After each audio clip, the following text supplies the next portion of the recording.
Wow. So I would never mind putting my brother on, but he'll believe about it. This punish this type of thing. Like, he would definitely get a gas me. Yo, I'm gonna put your face like he did with this tattoo.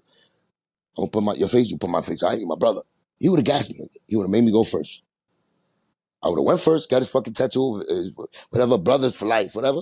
Then he'll think of some excuse. He'll make like, yo, last day is an emergency. He'll make up an emergency for him not to do it. Then you know what he'll do? This is how he would do me. The first argument we would have, because we used to argue like a motherfucker.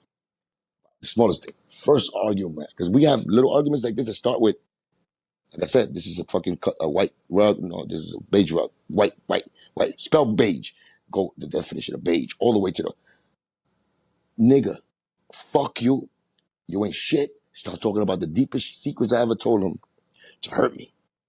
Just an argument. This is how the argument will get all the way like this. And he'll get me like this. I'll tell you, I'm gonna fight him one day. I'll do the same thing. Like, I learned how to do the same shit to him because it's like, I didn't like it because that's not what I do. Like, you're gonna hurt each other. Like, I know it. But that shit becoming like a fucking sickness in you. Now I'm going back in time, talking about his mother, how his mother treated him, and he talking about my father, and this, yo, like that. We always became friends afterwards. It was like, yo, we crazy. But if I would have got a tattoo of him, that would have been the winner for him. He would have won every argument with that. And I would have been trying to fucking really fight him every day because he would have been like, you my son.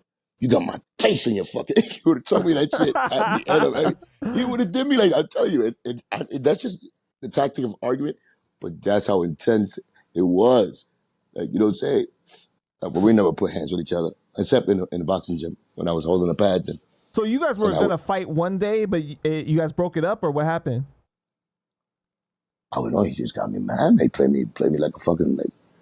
like a dickhead in front of a girl, like trying to make it seem like I don't be fucking, like I'm racist a little bit, like just to try to show he still got the man swag, like, you know, he not blacking, but in a way like, Bun, what the fuck is, like, you know how niggas are, you around a pretty girl and you got a nigga that he came around and he saw the something like showing off, acting a little too different now in front of them, just to the Tony thing.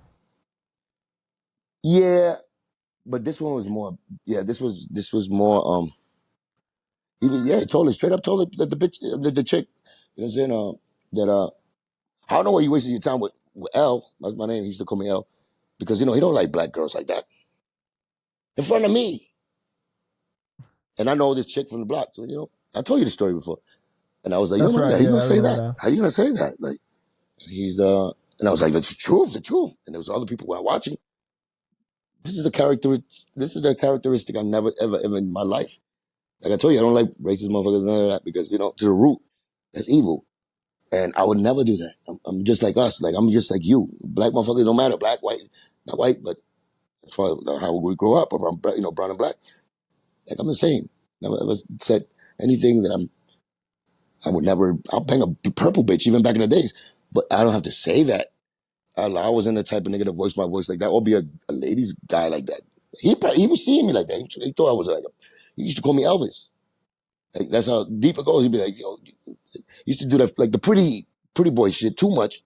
Just like what Joe did. He tried to market me like a pretty boy while I was married. And I was like, what are y'all niggas doing? Like, that's not what I act. I know what a pretty boy does. Like, I don't be around. That's more Tony. He's looking in the mirror with the GQ, you know, fucking Prince Charming with the hair. Like, oh, I don't do that, my nigga. But they market me in that way, so I went with it. But that's another reason the shit didn't work, because they didn't capture who the fuck Cuban like really was, you know. But but my brother, me, we had, telling you, we put niggas, we argue. Every time we argue, the littlest thing turns into the. You see the video? Tell me what you want from me. Yeah. Tell me what you need from me. You see that video? Mm-hmm. You see with Joe and we recording? You see it's a part there that I use the camcorder and we there and you see me there. That was the footage that happened. That footage was also used in Flowers for the Dead. Right, that's what I was about to say. Flowers for the Dead. When I go and I'm laughing like and I'm laughing with a crazy big smile.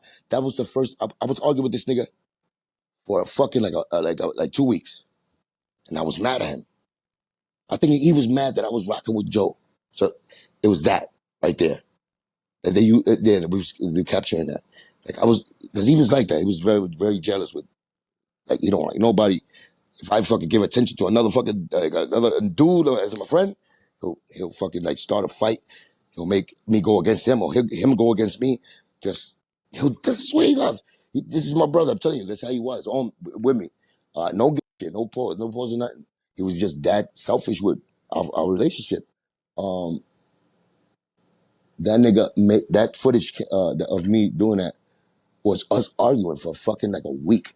And right before that, we was arguing in the studio because he tried to imply something. I remember that he tried to say something about I think that's when he hit me with the well, my role, he says that I'm right and you're always gonna be wrong. He told me that in front of people. So he doing that material shit again with me, like, you pun. He doing it deliberately because I know he was mad at me hanging out with Joe. So later on I knew that, but I was so tight.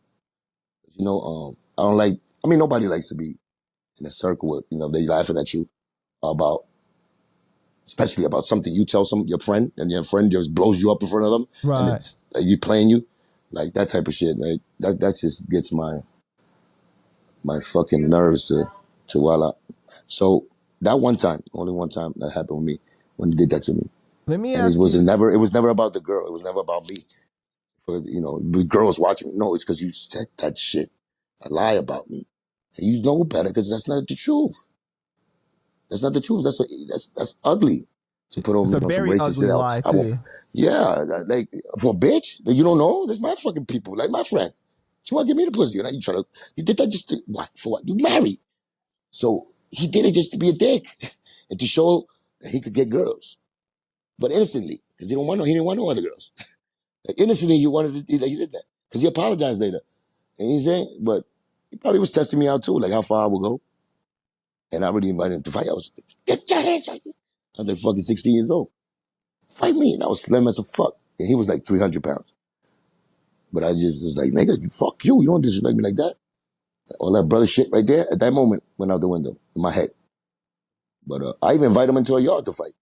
I went to a fucking yard. I think my man Al was there. Al and Semi got arrested there. They were just watching, but they didn't want that shit to happen. It was like, yo, chill, y'all. You fucking dicks. We want to stop. But that's the only one.